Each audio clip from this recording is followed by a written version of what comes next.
Large circle डर के लिए तैयार हैं। लार्ज सर्कल, अगर आपको डरावनी कहानियां पसंद हैं तो ये कहानी आपके रोंगटे खड़े कर देगी। अकेले सुनने की हिम्मत है तो चलिए शुरू करते हैं, लेकिन याद रहे चैनल को सब्सक्राइब करना न भूलें क्योंकि आगे और भी खौफनाक कहानियां आपका इंतजार कर रही हैं। खौफनाक दरवाजा भाग 2, मौत का इंतजार। पिछले एपिसोड की झलक। गांव के बाहर खड़ी डरावनी हवेली में अर्जुन की तलाश में गांव वाले पहुंचे, लेकिन उसे ढूंढ नहीं पाए। हवेली के अंदर से अजीबोगरीब आवाजें आने लगी और अर्जुन का कोई सुराग नहीं मिला। अब ये रहस्य बना हुआ है कि अर्जुन के साथ आखिर हुआ क्या।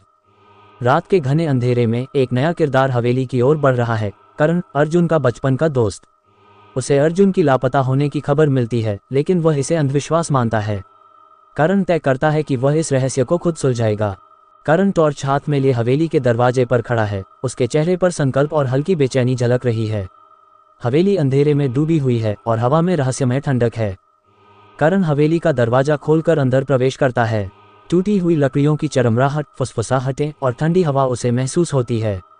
टॉर्च की रोशनी में उसे एक पुराना झूला नजर आता है जो अपने आप हिल रहा होता है। करण हवेली के अंदर खड़ा है। उसकी टॉर्च की रोशनी में एक खाली झूला धीरे धीरे हिल रहा है। दीवारों पर अजीब छायाएं दिख रही हैं और फर्श पर अर्जुन की घड़ी पड़ी हैं। करण आगे बढ़ते हुए अचानक फर्श पर गिरता है। उसे महसूस होता है कि नीचे कोई खाली जगह है। वह टॉर्च की रोशनी में देखता है तो एक पुराना लकड़ी का दरवाजा नजर आता है जो फर्श के नीचे छिपा हुआ है।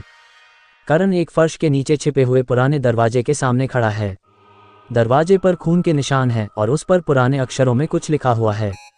उसकी आंखों में हैरानी और डर दोनों झलक रहे हैं।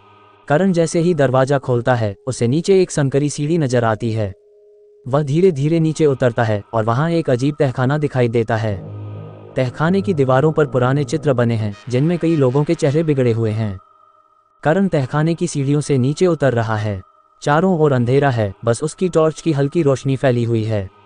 दीवारों पर भयानक चित्र बने हैं जिनमें कुछ चेहरे धीरे धीरे हिलते हुए नजर आ रहे हैं। करण जब तहखाने में अंदर जाता है तो उसे कोने में कुछ हिलता हुआ नजर आता है। जैसे ही वह नजदीक जाता है अर्जुन दिखाई देता है, लेकिन वह अब पहले जैसा नहीं रहा। उसकी आंखें लाल हो चुकी हैं और वह अजीब सी बड़बड़ाहट कर रहा है। अर्जुन तहखाने के कोने में बैठा है। उसकी आंखें लाल हैं और उसका चेहरा सफेद पड़ चुका है। उसके हाथ अजीब मुद्रा में हिल रहे हैं और उसके पीछे एक काली परछाई खड़ी है। करण घबराकर पीछे हट रहा है। करण अर्जुन को पकड़कर बाहर निकालने की कोशिश करता है, लेकिन तभी तहखाने में एक दरवाजा अपने आप बंद हो जाता है। अचानक कमरे की हवा भारी हो जाती है और किसी की धीमी डरावनी आवाज गूंजती है। अब तुम भी यही रहोगे। करण अर्जुन को खींचने की कोशिश कर रहा है, लेकिन उनके पीछे एक विशाल काली परछाई खड़ी हो जाती है। दरवाजा धीरे धीरे अपने आप बंद हो रहा है। करण के चेहरे पर डर साफ झलक रहा है। करण की टॉर्च अचानक बुझ जाती है। चारों ओर घना अंधेरा छा जाता है। अर्जुन की बड़बड़ाहट अब तेज हंसी में बदल जाती है। हवेली के बाहर हवा अचानक तेज हो जाती है और गांव के लोग दूर से हवेली की ओर देखते हुए सहम जाते हैं। हवेली दूर से दिखाई दे रही है। उसकी खिड़कियों से हल्की नीली रोशनी बाहर आ रही है। बाहर खड़े गांव वाले डर से हवेली को देख रहे हैं और हवा में अजीब सी फुसफुसाहटें सुनाई दे रही हैं। करण तो अर्जुन को बचाने आया था, लेकिन कुछ रहस्य ऐसे होते हैं जिन्हें छेड़ने की भूल नहीं करनी चाहिए।